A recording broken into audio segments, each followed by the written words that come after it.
From the outside, Mr. Khan, it looks as though ایسا لگ رہا ہے کہ قانون کا شکنجہ آپ کے گرد تنگ کیا جا رہا ہے. کیا واقعی ایسا ہی ہے؟ Does it feel that way to you? Yes, Stephen, it's been like that for a while. جی ہاں اسٹیفن، جب سے مجھے اقتدار سے ہٹایا گیا تقریباً 14 سے 15 ماہ پہلے تو اسٹیبلشمنٹ سمجھتی تھی کہ پارٹی ختم ہو جائے گی، اور عموماً ایسا ہوتا بھی ہے کہ جب آپ اقتدار میں نہیں رہتے تو آپ کی مقبولیت کم ہو جاتی ہے. لیکن اس کے بالکل برعکس پارٹی کی مقبولیت پہلے سے بھی زیادہ بڑھ گئی، اور یہ پاکستان میں بہت غیر معمولی بات تھی. جب ضمنی انتخابات ہوئے تو میری جماعت نے 37 میں سے 30 ضمنی انتخابات میں کامیابی حاصل کی، باوجود اس کے کہ اسٹیبلشمنٹ حکومت میں موجود جماعتوں کی پشت پناہی کر رہی تھی. تو جب یہ مجھے گیم سے ناک آؤٹ کرنے میں ناکام ہو گئے تو مجھ پر 2 بار قاتلانہ حملے بھی ہوئے، اور اس کے علاوہ اب تک مجھ پر کیے گئے مقدمات کی تعداد 200 کے قریب ہو گئی ہے، اور میں ڈبل سینچری بنانے کے قریب ہوں. اور یہ تمام کوششیں اس لیے ہیں کہ یہ مجھے جیل میں ڈال سکیں یا مجھے نااہل کروا سکیں، یا میرے خلاف یہ دونوں کام کر سکیں. And the whole attempt is to either imprison me or disqualify me, or both. Yeah, you talk about being knocked out of the game. آپ گیم سے باہر کیے جانے کی بات کر رہے ہیں، اور آپ کے خلاف تقریباً 200 کیسز ہیں، جن میں سے ایک آفیشل گفٹس کے غلط استعمال، اس کے علاوہ توہین الیکشن کمیشن کا کیس، اس کے علاوہ بغاوت، بلاسفیمی، اور یہاں تک کہ ایک قتل کے مقدمے میں بھی آپ نامزد ہیں. But then there are others which include, as I understand it, sedition, blasphemy, and one case which even alleges you were involved. تو یہ بہت پیچیدہ اور مشکل صورتحال ہے، اور اگر دیکھا جائے تو آپ کے پاس تو کسی اور چیز کا وقت بھی نہیں. You don't have time for anything else. Well, you forgot to mention there are about 60 or 70. آپ یہ بتانا بھول گئے کہ میرے اوپر تقریباً 60 سے 70 دہشت گردی کے مقدمات بھی ہیں. میرا تمام وقت ایک عدالت سے دوسری عدالت کے چکر کاٹنے میں گزر جاتا ہے. 2 مہینے کے دوران میں نے 335 عدالتی پیشیاں بھگتی ہیں، اور میری قانونی ٹیم بھی ایک کے بعد ایک کیس میں میرے دفاع میں مصروف رہتی ہیں. لیکن بات یہ ہے کہ یہ تمام بوگس اور جعلی کیسز ہیں، اور ان میں سے کچھ نہیں نکلنا. اور اب یہ فوجی عدالتوں کی تیاری کر چکے ہیں، اور اب یہ معاملہ سپریم کورٹ میں ہے کہ وہ فوجی عدالتوں کے لیے اجازت دیتی ہے کہ نہیں، اور ان فوجی عدالتوں کے قیام کا مقصد ہی مجھے سزا دلوانا ہے. And the objective of the military court is that there I certainly will be sentenced. Would you accept that? کیا آپ یہ قبول کریں گے کہ آپ نے ماضی قریب میں کئی سنگین غلطیاں کی ہیں؟ شاید ان میں سے سب سے سنگین غلطی پچھلے سال آپ کے اقتدار سے بے دخل ہونے کے بعد ایک خاص ماحول کو بڑھاوا دینا تھا. وہ ماحول جس میں آپ نے فوج کے خلاف دشمنی کی حوصلہ افزائی کی، In which you encouraged hostility. اور جب آپ کو اس سال مئی میں گرفتار کیا گیا تو آپ کے حامیوں نے فوری طور پر پرتشدد مظاہرے کیے اور سڑکوں پر نکل کر فوجی اہداف اور ایک سینئر جنرل کے گھر کو نشانہ بنایا. Took to the streets in violent protest, which included violence directed against military targets, including کیا وہ آپ کے لوگ نہیں تھے جو آپ کی بیان بازی کے نتیجے میں ایسا کر رہے تھے؟ people responding to your rhetoric. Well, Stephen, let me just answer this one by one. Number one. ٹھیک ہے اسٹیفن، مجھے صرف ایک ایک کر کے جواب دینے دیں. نمبر 1، میرے 27 برس کی سیاست میں کیا میں نے کبھی کسی کو تشدد کرنے کو کہا ہے؟ کبھی نہیں.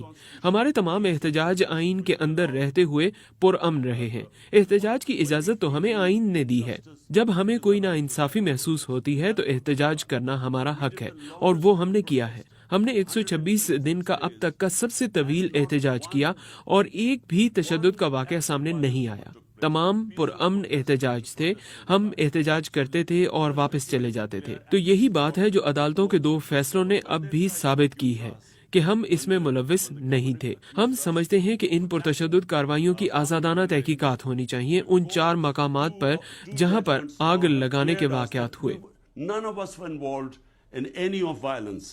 We believe that there should be independent investigation into the just four places where the violence took place. But hang And on, instead did they you put- not think for a moment, knowing क्या आपने एक लम्हे के लिए भी ये नहीं सोचा कि आपने इस तमाम अरसे में गैर जिम्मेदारी का मुजाहरा किया और इस दौरान फौज पर कठपुतली हुकूमत को लाने, हुकूमत को गिराने, बगावत का आगाज करने, पाकिस्तान पर कब्जा करने और जमहूरियत को मुकम्मल तौर पर कमजोर करने के इल्जामात आयद किए? क्या आपको ये नहीं लगता कि इन सब से मुश्किलात पैदा हुई? undermining its democracy, did you not for a moment think that that might lead to trouble? So, Stephen, what you're saying is that I should not tell what was the truth? तो Stephen, आप जो कह रहे हैं वो ये है कि मुझे ये नहीं बताना चाहिए था कि सच क्या था। सब जानते हैं कि पाकिस्तान में क्या हुआ। मौजूदा वजीर दिफा जो उस वक्त ऑपोजिशन में थे ने कहा था कि 2020 में जब मेरी हुकूमत को सिर्फ 6 माह हुए थे, उस वक्त के आर्मी चीफ ने उन्हें दो टोक अल्फाज में कहा था कि वो मेरी हुकूमत से जान छुड़ाना चाहते हैं, और ये कोविड-19 के बायस 2 साल तक नहीं हो सका था, और यही वजह थी कि वो उस वक्त हमारी हुकूमत नहीं हटा सके, और ये बात मौजूदा वजीर दिफा ने की है। 19, which is why he held back. That's the only reason he didn't remove our government. Now, this is मुल्क में किसी को भी शक नहीं है कि साबिक आर्मी चीफ ने मेरी हुकूमत हटाई, बल्कि वजीर दिफा ने तो बढ़ चढ़ कर ये भी कहा कि उन्हें ये कहा गया था कि इमरान खान पाकिस्तान के लिए खतरा है, इसलिए हटा दिया गया। यही सच है। he thought Imran Khan was dangerous for Pakistan. That's why he removed me. So this is just a fact. Well, no one. I talked about a gu- karma. Yeah, I talked about karma before. The truth is, you rode. मैंने पहले कारमा के बारे में बात की थी। सच तो यह है कि आप फौजी हिमायत का सहारा लेकर इक्तदार में आए। 2018 के इंतखाब में आपने इस टाइगर पर खुद सवारी की थी। उस वक्त आप फौज के करीब थे। आपके इक्तदार के इब्तदाई बरस में इंटेलिजेंस सर्विसेज और फौज से आप करीब थे, और जब आपसे वो अलग हुए तब अचानक आपने फैसला किया कि आप सियासत में फौजी मुदाखलत नहीं चाहते। ये तो खुली मुनाफकत है। Military meddling in politics. Again, it's hypocrisy. फौज के एक तर्जुमान ने कहा था कि इमरान खान सबसे बड़े मुनाफिक हैं। The biggest hypocrite. My party. मेरी पार्टी ने सिफर से अपना आगाज किया था, और 22 साल मैंने अपनी पार्टी को बनाया, और फिर अगर 2018 में फौज हमें लाई होती तो अब जब एस्टेब्लिशमेंट खुल्लम खुल्ला हमारे खिलाफ है और हमें खत्म करने की कोशिश कर रही है, तो हुकूमत से बाहर होने के बावजूद हमने 37 में से 30 ज़िमनी इंतखाबात कैसे जीत लिए? ये कैसे हुआ? क्योंकि एस्टेब्लिशमेंट के लिए तो सब जानते हैं कि ये मौजूदा हुकूमत के साथ खड़ी है। तो किस तरह हम तमाम ज़िमनी इंतखाबात में क्लीन स्वीप कर गए? तो साफ जाहिर है कि हम फौज की वजह से इक्तदार में नहीं आए। जहां आप दुरुस्त हैं वो ये है कि फौज ने 2018 में मेरी मुखालफत नहीं की थी, लेकिन 2013 में फौजी इस्टेब्लिशमेंट ने नवाज शरीफ की पुश्तपनाही की, उन्हें इक्तदार में लाए। इसलिए हमने 126 दिन तक एहतजाज किया, क्योंकि हम चाहते थे कि इंतखाबात की तहकीकात हों, क्योंकि हम जानते थे कि इंतखाबात में धांधली हुई है। लेकिन इसके बरअक्स जब 2018 में हम इक्तदार में आए तो हमने खुद ऑपोजिशन से कहा कि आप हल्के खोल लें, क्योंकि हमें मालूम था कि हम शफाफ तरीके से जीत गए हैं। Isn't the truth, though, that you believed after you lost? लेकिन क्या ये सच नहीं है कि 2022 में अदम एतमाद की तहरीक में शिकस्त के बाद आपका मानना यह था कि आप अवामी ताकत का इस्तेमाल करके आर्मी को अपने साथ शामिल होने पर मजबूर कर लेंगे? लेकिन आप गलत थे। मैं मई 2023 में होने वाले वाकयात की तरफ आ जाता हूँ। आपके सपोर्टर सड़कों पर आ गए, उन्होंने पुरतशद्दुद वाकयात में हिस्सा लिया, उसमें अहम फौजी तंसीबात को भी निशाना बनाया गया। आपने बुनियादी तौर पर रेड लाइन क्रॉस की, एक ऐसी रेड लाइन जिसे क्रॉस करना आपकी पार्टी के हिमायती, हत्ता के साबिक दोस्त और हुकूमत में आपके साथी कहते हैं कि इसके कसूरवार आप हैं। ये आपकी जिम्मेदारी है। It's your responsibility to quote your former defense. आपके साबिक वजीर दिफा परवेज खटक ने कहा कि मेरी नई जमात के तमाम सियासी नुमाइंदे इमरान खान को 9 मई को होने वाले सानेहात का जिम्मेदार ठहराते हैं। Khan responsible. उन्होंने कहा कि इमरान खान रियासत मुखालिफ एजेंडे को अवाम ने और उनकी पार्टी के साबिक रहनुमाओं ने रद्द किया है। Has been rejected by the masses and his own party's former leadership. Now, Stephen, let me answer this question because it's very important. Stephen, मुझे इस सवाल का जवाब देने दें, क्योंकि ये बहुत अहम है। 9 मई को क्या हुआ? 9 मई को मैं इस्लामाबाद हाई कोर्ट के अहाते में बैठा हुआ था। मैं मुतअद्दिद मुकदमात में जमानत पर था। मेरे ऊपर कोई केस नहीं था। मुझ पर पुलिस ने नहीं, कमांडोज ने हमला किया। इसके मनाजिर पूरी दुनिया में फैल गए। मुझ पर हमला हुआ और मेरे सिक्योरिटी गार्ड्स के साथ मारपीट हुई और मुझे वहां से अगवा कर लिया गया था, जिसे सुप्रीम कोर्ट ने गैर कानूनी और गैर आईनी करार दिया। तो आपका क्या ख्याल है कि मेरे सपोर्टर्स क्या करते? जब उन्होंने देखा कि मुझे कमांडोज उठाकर ले जा रहे हैं, क्या इस पर कोई एहतजाज नहीं होना था? याद करें, जब मुझे गोली लगी थी और मेरे 12 दीगर साथी जख्मी हुए थे और एक शख्स हलाक हुआ था, उसके बावजूद जलाओ घेराव नहीं हुआ था। पुरअमन मुजाहरे हुए थे। वो एहतजाजी मुजाहरे थे, लेकिन जलाओ घेराव के बगैर। अब ये एक बड़ा सवाल है कि जब वो देखते हैं कि पाकिस्तान की सबसे बड़ी पार्टी का रहनुमा अगवा हो गया है, तो उसका रद्द-ए-अमल आना था। अब बात ये है कि क्या हम वाकई जलाओ घेराव में मुलव्विस थे? जलाओ घेराव सिर्फ 4 इमारतों में हुआ। उन्होंने हमारे 10,000 कारकुनों को जेल में डाल दिया। स्टीफन, आपको ये सुनना चाहिए, ये बहुत अहम है। ये सब प्री प्लान्ड था। पुलिस मुझे उठा सकती थी। उन्हें कमांडोज की क्या जरूरत थी कि वो मुझे उठाते और सबको मारते क्योंकि वो रद्द-ए-अमल चाहते थे? लेकिन रद्द-ए-अमल हमेशा की तरह पुरअमन ही था। Stephen, you've got to listen to this. This is very important. This was all pre-planned. The way the police could have picked me up. Why did they need commandos to pick me up and beat everyone up? Because they wanted a reaction. But the reaction was peaceful, as it's always been. I want to stop you, Imran Khan, because Imran Khan, मैं आपको यहाँ रोकना चाहता हूँ क्योंकि आप ये बात वाज़े कर चुके हैं कि आप 9 मई को होने वाले पुरतशद्दुद वाक़यात की जिम्मेदारी नहीं लेना चाहते। मैं ये समझ गया हूँ, लेकिन मैं हक़ाइक़ पर फोकस करना चाह रहा हूँ कि 9 मई की वजह से जो सख्त दबाव आपकी पार्टी पर डाला जा रहा है, सबसे सीनियर रहनुमाओं से लेकर जूनियर रहनुमाओं तक, जिसकी वजह से आपकी पार्टी अंदर से टूट फूट का शिकार हो गई है।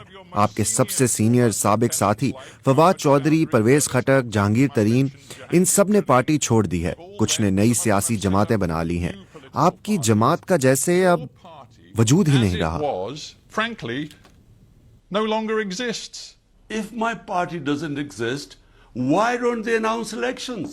अगर मेरी पार्टी का वजूद नहीं है तो वो इलेक्शंस का ऐलान क्यों नहीं करते? वो इंतखाबात से क्यों भाग रहे हैं, जो आइन के मुताबिक है और सुप्रीम कोर्ट ने इसका हुक्म भी दिया था? पाकिस्तान का 60% हिस्सा पंजाब है। वो वहाँ के इलेक्शन से भाग गए। अब ये अक्टूबर में होने वाले इंतखाबात से भी भाग रहे हैं। अगर मेरी जमात खत्म हो गई है तो उनको घबराना नहीं चाहिए। मसला ये है कि जमात कायम है। उन्होंने हर किस्म के हरबे इस्तेमाल कर लिए हैं। उन्होंने 10,000 लोगों को जेल में डाल दिया है, जिनमें खवातीन भी शामिल हैं। ये इससे पहले कभी नहीं हुआ।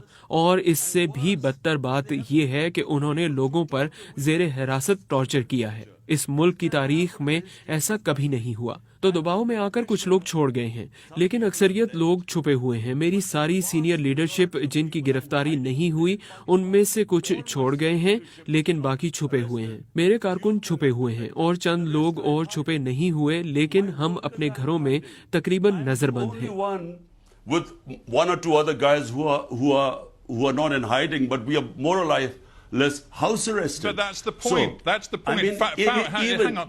यही नुक्ता है। हमारे पास ज्यादा वक्त नहीं है। फवाद चौधरी जो इस शो पर आ चुके हैं और जो आपके बहुत वफादार थे, लेकिन अब उन्होंने सियासत छोड़ दी है, वो कह रहे हैं कि आपके साथ वो मजीद काम नहीं कर सकते। उन्होंने गुज़िश्ता बयान में कहा कि आपको मेन स्ट्रीम सियासतदानों के साथ राब्ते बहाल करने का तरीका ढूंढना पड़ेगा। उन्होंने नवाज शरीफ का जिक्र भी किया। उन्होंने कहा कि मुल्क बहरान के करीब है और अब ये आपकी जिम्मेदारी है कि आप अपने मफादात को एक तरफ रखते हुए नवाज शरीफ और दूसरों से राब्ते करें।